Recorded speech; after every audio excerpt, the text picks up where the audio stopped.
day, Sir Topham Hatt came to the station to catch his train. "Hello," he always said to Thomas. "Don't let the silly freight cars tease you. Remember, you have an important job as a special helper in the train yard."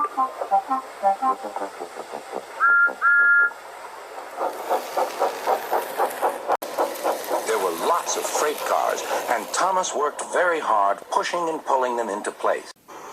There was also a small coach and two strange things his driver called cranes. "That's the breakdown train," he told Thomas. "The cranes are for lifting heavy things like engines and coaches and freight cars." One day, Thomas was in the yard.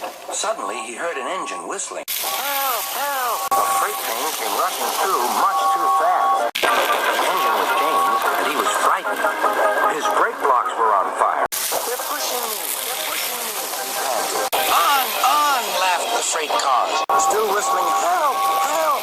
Poor James disappeared. "I'd like to teach those freight cars a lesson," said Thomas the tank engine. Soon came the alarm. "James is off the line! The breakdown train! Quickly!" Thomas was coupled on, and off they went.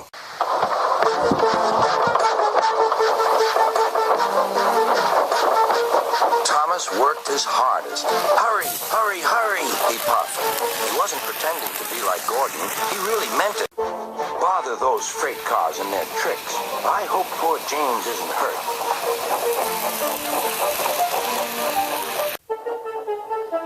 James's driver and firemen were feeling him all over to see if he was hurt.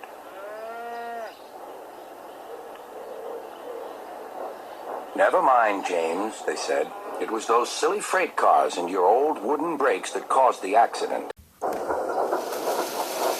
Thomas pushed the breakdown train alongside. Then he pulled away the unhurt freight cars. "Oh dear! Oh dear!" they groaned. "Serves you right! Serves you right!" puffed Thomas. He was hard at work, puffing backwards and forwards all afternoon. "This'll teach you a lesson, this'll teach you a lesson," he told the freight cars. And they answered, "Yes, it will, yes, it will." They left the broken cars. Then, with two cranes, they put James back on the rails.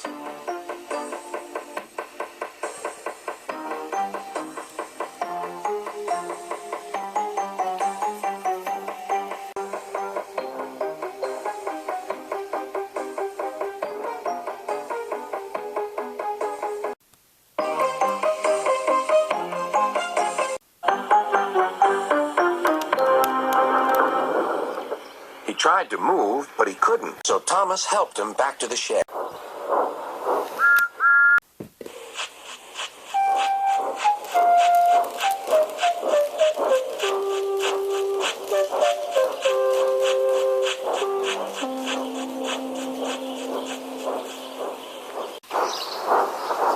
Sir Topham Hatt was waiting anxiously for them. "Thomas," he said, "I've heard all about it, and I'm very pleased with you. You're a really useful engine. James shall have some proper brakes and a new coat of paint, and you shall have a branch line all to yourself." "Oh, thank you, sir," said Thomas. Now Thomas is as happy as can be. He has a branch line and two coaches called Annie and Clara. He puffs proudly backwards and forwards with them all day.